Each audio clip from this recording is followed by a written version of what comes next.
जब भी हम एसयूवी के बारे में बात करते हैं हमारे दिमाग में आता है एक बड़ी ऊंची गाड़ी जो 4x4 हो, कहीं भी मुश्किल जगहों पे भी चली जाए।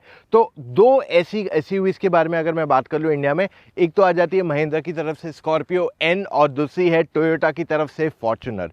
अब ये दोनों गाड़ियाँ बड़ी है, केपेबल ऑफ रोडर्स है, स्पेशियस 7 सीटर्स है, तो हमने सोचा इन दोनों को कंपेयर करते हैं, जबकि इनकी प्राइसिंग में एक मेजर अंतर आ जाता है।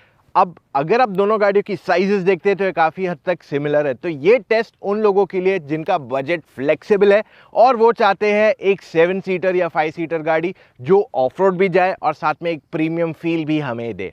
यहाँ पे हम बताएंगे सेकंड रो में क्या वाकई में 3 लोग बैठ सकते हैं नहीं, बूट में कितनी जगह है, क्या थर्ड रो में गाड़ी में जगह है, म्यूजिक सिस्टम कैसा है गाड़ी का और गाड़ी में क्या क्या फीचर्स आते हैं। ऐसे टेस्ट करेंगे ना जो आप बाहर जाके खुद नहीं कर पाओगे और साथ ही में कोई और शायद ही आपके लिए ये सारे टेस्ट लेके आएगा। सो आज का वीडियो डेडिकेटेड है उन लोगों के लिए जिनको चाहिए टफ लुकिंग एसयूवीज जो साथ में काफी प्रीमियम भी हो। सो किस बात के लिए रुके, let's go in the video.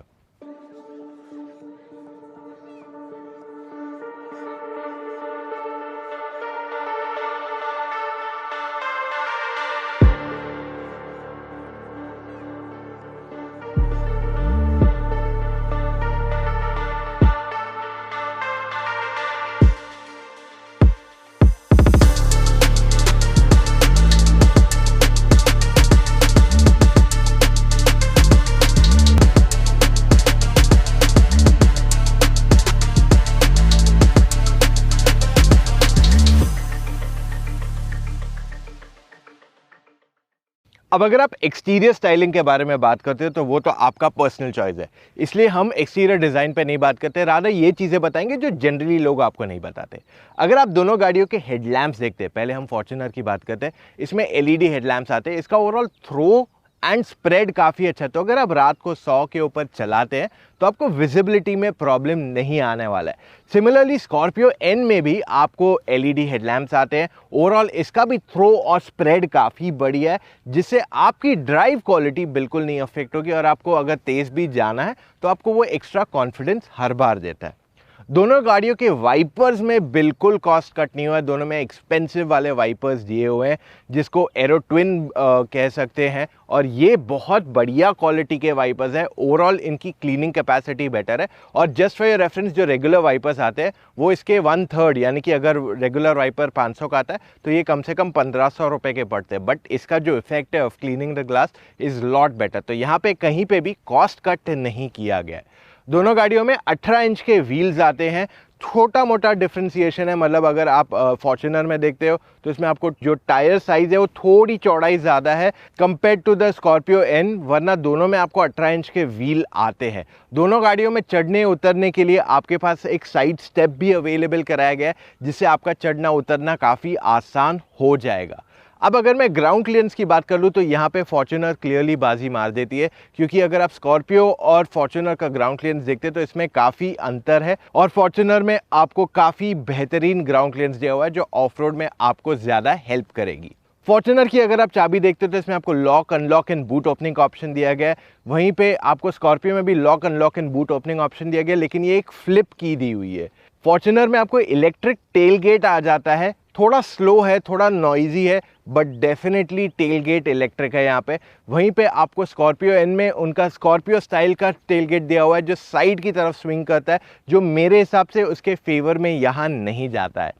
Scorpio N की अगर आप बूट स्पेस देखते हैं तो अगर आप थर्ड रो सीट फोल्ड करते हैं तो आपके पास अच्छी खासी जगह है, आप एक स्मॉल मीडियम लार्ज 3 साइज के सूटकेसेस यहाँ इजीली बिठा सकते हो। पर अगर आपका थर्ड रो अगर रेज्ड है तो आपके पास बहुत ज़्यादा जगह नहीं है, आप मुश्किल से एक बैग वहाँ फिट कर पाओगे। वहीं फॉर्च्यूनर में अगर आपकी सारी सीट्स फोल्डेड है तो आपका सारा तीनों बैग्स का लगेज आराम से बैठ जाएगा with some more extra space easily, पर जब उसकी सीट फोल्डेड नहीं है तब यहाँ पे भी आपके तीनों बैग्स नहीं बैठते हैं, आपके 1 या 2 बैग बैठेंगे डिपेंडिंग आप क्या साइज़ की बैग वहाँ बिठा रहे हो। फॉर्च्यूनर में आपको 18 इंच का स्पेयर व्हील ही दिया गया है, वेरएज स्कॉर्पियो में आपको 17 इंच आता है।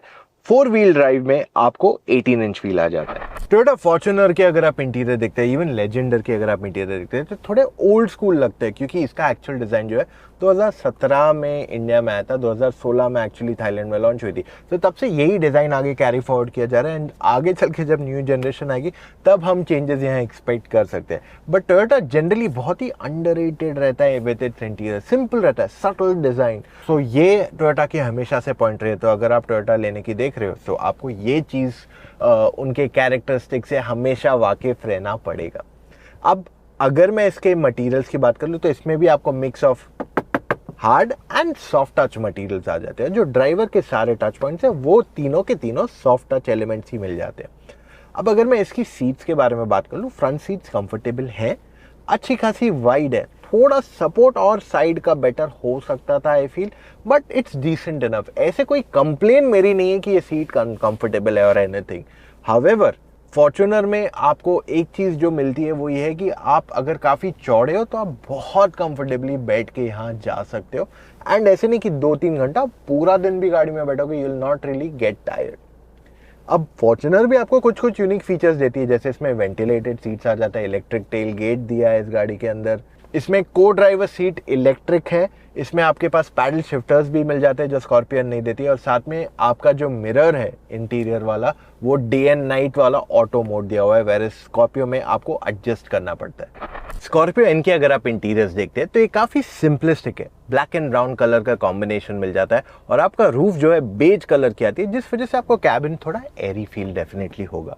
अब इसमें आपको मिक्स ऑफ प्लास्टिक्स आते हैं, हार्ड प्लास्टिक और सॉफ्ट प्लास्टिक, दोनों का एक मिक्सचर यहाँ मिल जाता है, और ड्राइवर के जो भी टच पॉइंट्स हैं वो सारे के सारे सॉफ्ट दिए गए। अब इसकी सीट्स जो है काफ़ी कंफर्टेबल है, और अगर आप एक लंबे सफ़र पे जा रहे हो तो आप कंफर्टेबली इस पे बैठ के जा सकते हो। मैंने मीलों कवर किए इस गाड़ी में, घंटों चलाया है गाड़ी, and it's not at all tiring. दोनों फ्रंट सीट्स बहुत कंफर्टेबल है and there is absolutely no complain here. Scorpio इनके यूनिक फीचर्स अगर आप देखते हैं, एक तो इसमें आपको सनरूफ आ जाता है, सेकंड आपको फ्रंट कैमरा भी आ जाती है, एंड तीसरा वेरी इंपॉर्टेंट, इस गाड़ी के जो स्पीकर्स है, एक तो नंबर ऑफ स्पीकर्स भी ज़्यादा है और साथ ही में इसमें आपको 3D सराउंड साउंड सिस्टम मिलता है which is a lot better than the Fortuner. Fortuner की ड्राइवर सीट जो है इलेक्ट्रिकली एडजस्टेबल है, एंड स्कॉर्पियो में भी आपको इलेक्ट्रिक सीट एडजस्टमेंट मिलती है। दोनों में आपको मेमोरी फंक्शन नहीं अवेलेबल कराया गया है। फॉर्च्यूनर का स्टीयरिंग हाइट एंड रीच दोनों के लिए एडजस्टेबल है, एंड स्कॉर्पियो में आपका स्टीयरिंग व्हील सिर्फ हाइट के लिए एडजस्टेबल है, रीच एडजस्टमेंट नहीं आता है। फॉर्च्यूनर का touch screen system is very average, it needs a clear improvement, क्योंकि ये बहुत ही बेसिक यूआई है और ये 50-55 लाख की गाड़ी का टच स्क्रीन बिल्कुल फील होता ही नहीं है। वहीं पे टच स्क्रीन सिस्टम अगर आप स्कॉर्पियो का देखते हो तो इसका यूआई काफ़ी अच्छा है, it's quite easy to use, थोड़ा कॉम्प्लिकेटेड है पहले बार यूज़ करोगे, बट overall it's good. Fortuner definitely needs to work a lot on its touch screen system के साथ साथ उसकी रिवर्स कैमरा ऑल्सो। बहुत ही बेसिक कैमरा है, एंड जब आप इतने पैसे दे रहे हो ये बहुत सिंपल है, और क्वालिटी में भी यहाँ क्लियर इंप्रूवमेंट की ज़रूरत है इसको। वहीं पे स्कॉर्पियो का camera has improve to a great extent. हमने कहा था कि सॉफ्टवेयर अपडेट के थ्रू इसमें मेजर अपडेट आने वाला है, काफ़ी अपडेट्स आए हैं, लेकिन अभी भी ये लैगी है। तो जो 700 का कैमरा और स्कॉर्पियो का कैमरा टेक्निकली सिमिलर है, हाउएवर स्कॉर्पियो का कैमरा अभी भी लैगी है, जबकि इसमें फ्रंट कैमरा भी आती है।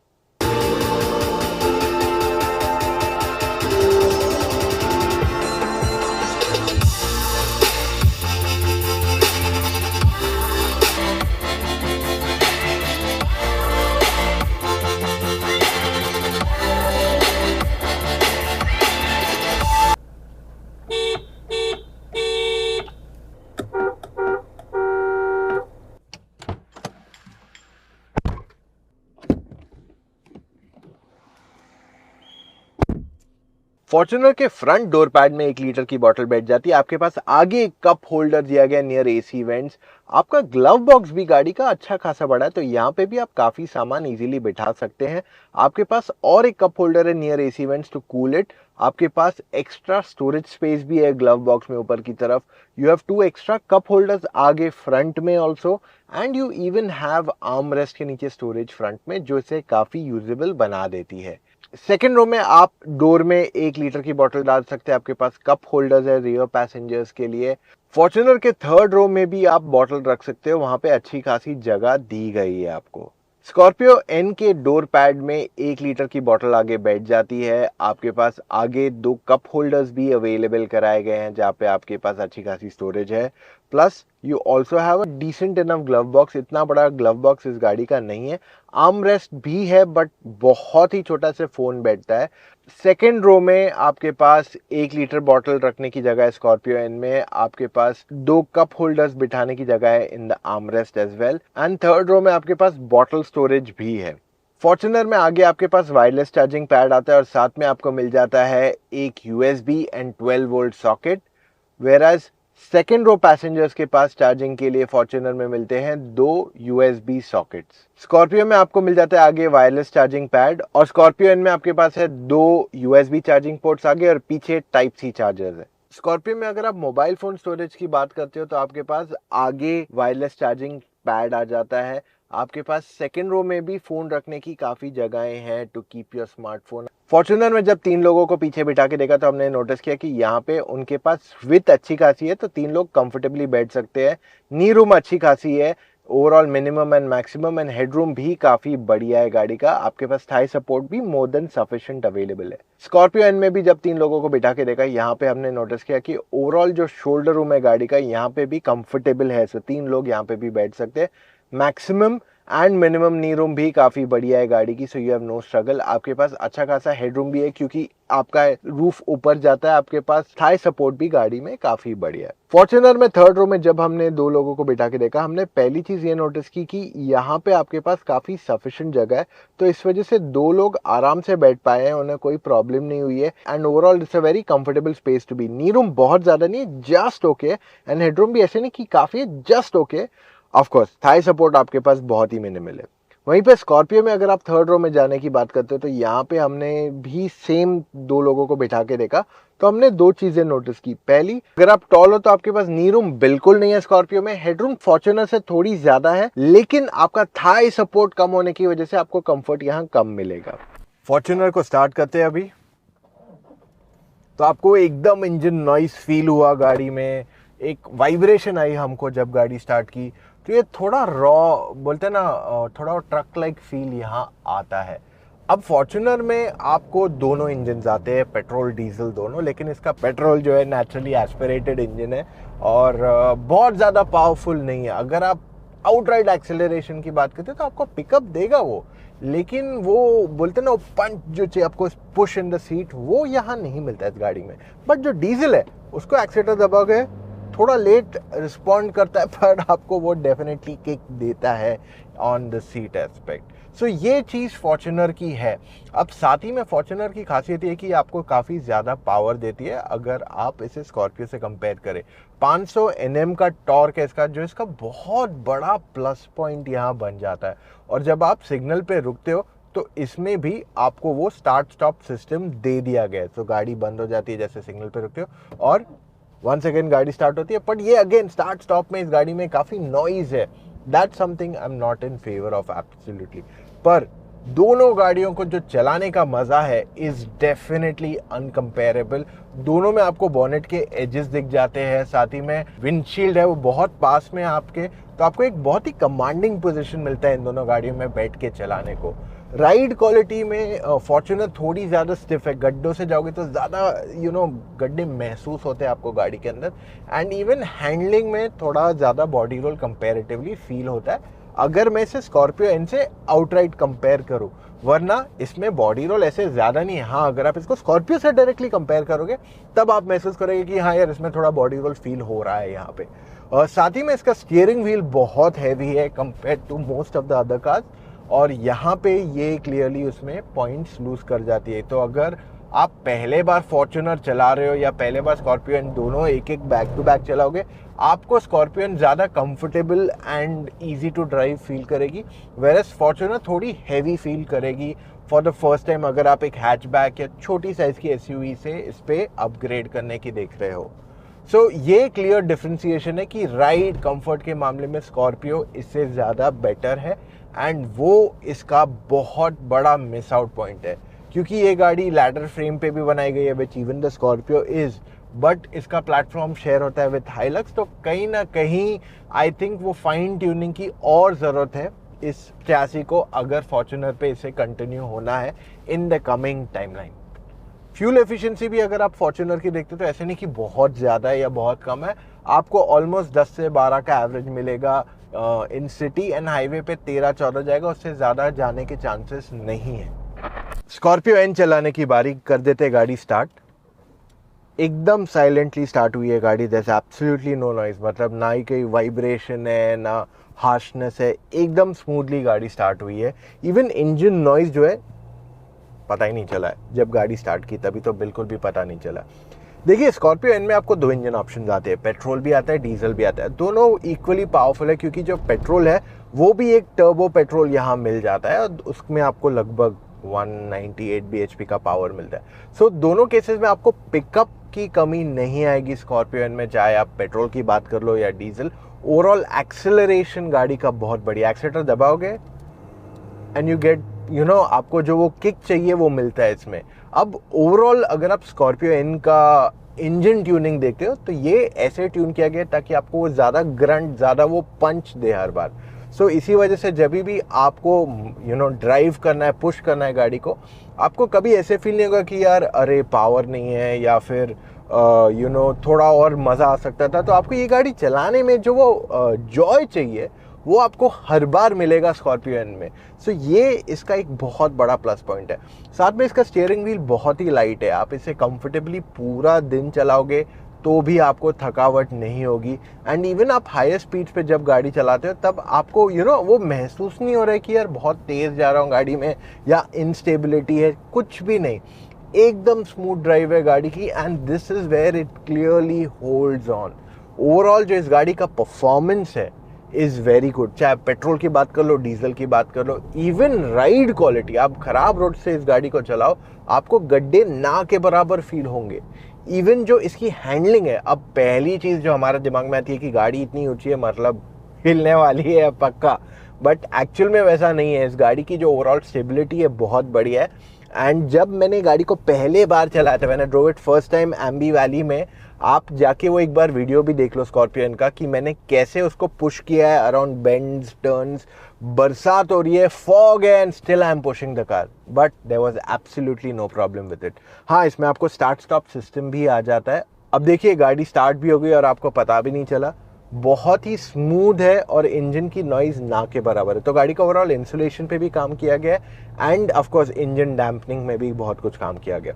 सो फ्यूल एफिशिएंसी अगर मैं स्कॉर्पियो एन की बात कर लूँ, डीजल की स्पेसिफिकली, सो आपको 10 से 12 के बीच में सिटी में मिल जाना चाहिए फॉर मैनुअल और ऑटोमेटिक, डिपेंडिंग आप कैसे चला रहे हो।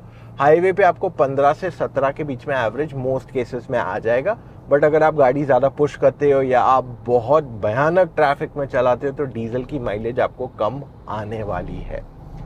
ऑल्सो पेट्रोल जो है आपको 6 से 7 का एवरेज सिटी में देगा और हाईवे पे 10 से 11 का एवरेज देगा in most cases. So petrol भी इसका काफ़ी बढ़िया है in terms of driving and fuel efficiency, और जो आपको किक चाहिए वो आपको पेट्रोल और डीजल दोनों में मिलेगा। हावेवर डीजल में ही आपको सिर्फ ड्राइव मोड्स मिलते हैं एंड साथ ही में डीजल में ही आपको केवल 4x4 मिलेगा, आपको पेट्रोल में स्कॉर्पियो एन 4x4 नहीं ऑफर करती है। फॉर्च्यूनर में जब हम हिल क्लाइंब टेस्ट करके देखा, हमने कोई कंप्लेन नहीं थी, गाड़ी एकदम आराम से ऊपर चढ़ जाती है बिना किसी प्रॉब्लम के। अच्छा खासा टॉर्क है इस गाड़ी में which makes your drive very comfortable. Scorpio आप पेट्रोल चलाओ या डीजल, आपको कोई प्रॉब्लम नहीं आने वाला। It's a very comfortable car to drive in for an entire day, आप इसे कंफर्टेबली चला सकते हैं क्वाइट इजीली। ब्रेकिंग में फॉर्च्यूनर की ब्रेकिंग काफ़ी बढ़िया थी, वी हैड नो कंप्लेंट्स, काफ़ी सॉलिड थी गाड़ी। इवन स्कॉर्पियो की ब्रेकिंग वाज प्रीटी क्लोज, तो बहुत ज़्यादा डिफरेंस नहीं है दोनों गाड़ियों में अगर मैं ब्रेकिंग टेस्ट की बात कर लूँ। फॉर्च्यूनर की अगर ओवरऑल राइड क्वालिटी देखते हैं तो ये थोड़ी ज़्यादा बाउंसी है एंड मेरे हिसाब से it's a decent enough car, whereas Scorpio की ride quality is a lot better when you compare it to the Fortuner. So guys, अब वर्डिक्ट पे जाने से पहले मैं आपको ये कहना चाहता हूँ, अगर आपने सारे टेस्ट नहीं देख लिए तो एक बार जाके टेस्ट देख लो, जिससे आपको पूरी तरह क्लैरिटी मिल जाएगी। अगर आप एक सीरियस बायर है, अगर आप सिर्फ यहाँ फन कंटेंट देखने के लिए है तो देख लीजिए ये पार्ट, लेकिन this will not just help you यहाँ पे अगर आप सिर्फ वर्डिक्ट देखने आएंगे। Okay, so listen to all this points. अगर आप टोयोटा फॉर्च्यूनर की बात करते हो, ये फॉर्च्यूनर आज तक किसी ने नहीं खरीदी है क्योंकि उसमें सनरूफ आता है या ये फीचर आता है या वो फीचर आता है। आप फॉर्च्यूनर इसलिए लेते हो क्योंकि वो एक फॉर्च्यूनर है। ये आपको बहुत ज़बरदस्त रिलायबिलिटी देती है, साथ में टोयोटा का जो रीसेल वैल्यू बढ़ जाता है because of this very good reliability and low service cost. लोग फॉर्च्यूनर खरीदते हैं। ऑफ कोर्स बहुत अच्छी स्टाइलिंग है इसकी, रोड प्रेजेंस काफ़ी ज़बरदस्त है and at the end of the day अगर आज आपने ये गाड़ी को 50 या 55 लाख में खरीद लिया, आप जब इसे बेचने जाएंगे आपको काफ़ी हद तक पैसे वापस मिलेंगे। वेराज अगर आप स्कॉर्पियो एन के बारे में बात करते हो तो ये जो फीचर्स दे रही है, जो इसका प्रीमियमनेस है, वो एक्चुअल में फॉर्च्यूनर से ज़्यादा बेहतरीन फील हो रहा है। साथ ही में इंजन नॉइस कम है, ज़्यादा टेक्नोलॉजी इसमें मिल रही है एंड ओवरऑल परफॉर्मेंस में ये काफ़ी क्लोज आ जाती है टू द फॉर्च्यूनर। अब फॉर्च्यूनर की जो खामियां हैं वो एक्चुअल में स्कॉर्पियो एन फुलफिल कर रही है। हाउएवर स्कॉर्पियो एन की जो बैज वैल्यू है वो फॉर्च्यूनर जितनी स्ट्रांग नहीं है। स्कॉर्पियो स्ट्रांग है बट लोग इसे एकदम वो प्रीमियम एसयूवी की तरह नहीं जानते जो फॉर्च्यूनर की आज इमेज बन गई है। सो इस वजह से मैं आपको ये कहने वाला हूँ कि दोनों गाड़ियाँ अपनी जगह पे सही है। अगर आपको ज़्यादा फीचर्स, ज़्यादा टेक्नोलॉजी, ज़्यादा कंफर्ट चाहिए, मैं आपको स्कॉर्पियो एन की तरफ रेकमेंड करने वाला हूँ। बट अगर आपको सिर्फ एक ब्रांड वैल्यू चाहिए कि यार लोग जाने कि मैं लाइफ में कहीं पहुँच गया हूँ, तो वहां पे फिलहाल के लिए तो फॉर्च्यूनर स्ट्रांग है। ऐसे नहीं कि स्कॉर्पियो एन अच्छी नहीं है, but all I am trying to say कि फॉर्च्यूनर वहां पे क्लियरली ज़्यादा स्ट्रांग है। सो ये एक क्लियर एनालिसिस है इन दोनों प्रोडक्ट्स के बारे में और जो प्राइस डिफरेंस है वो क्लियरली हमें दिखाई दे रहा है कि यार जब ब्रांड वैल्यू बढ़ जाती है तो प्राइसिंग भी गाड़ी की काफ़ी ऊपर बढ़ जाती है। सो ये था मेरा आज का video on multiple request on Scorpio and Fortuner. हमने ये वीडियो आपके लिए बनाया। मैं आपको एक चीज़ कहना चाहूँगा before I and this video. I know अभी भी आप में से काफ़ी लोग कंफ्यूज रहेंगे कि ये गाड़ी लूँ या ये लूँ या कुछ और लूँ। यार बहुत सारे ऑप्शन है, अब तो इलेक्ट्रिक में भी आ रही है गाड़ियाँ, हाइब्रिड भी आ रही है, तो मैं आखिर में क्या लूँ। आप ना मुझसे मेरी टीम ऑफ एक्सपर्ट से एक फ़ोन कॉल पे जुड़ के अपने सारे डाउट्स को क्लैरिफाई कर सकते हो। जी हाँ, ये बात सच है। अगर आप जानना चाहते हो कैसे, तो आपको सिर्फ जाना है motoroctane.com/car-consultancy। वहाँ जाके अपने कुछ डिटेल्स फिलअप करना है एंड कॉल टाइम बुक करना है विद एन एक्सपर्ट। बहुत ही आसान तरीका है। और साथ ही में अगर आपने मोटर ऑक्टेन को सब्सक्राइब किया है तो आपको सारे वीडियोस वैसे भी देख लोगे और हम बहुत सिंपल भाषा में आपको एक्सप्लेन करते हैं, जिससे आप ऐसा कार बार को मोस्ट डाउट्स क्लैरिफाई वहीं के वहीं हो जाएंगे। सो गाइस, मिलेंगे कल फिर से with an all new video. Guys take care, see you tomorrow, bye.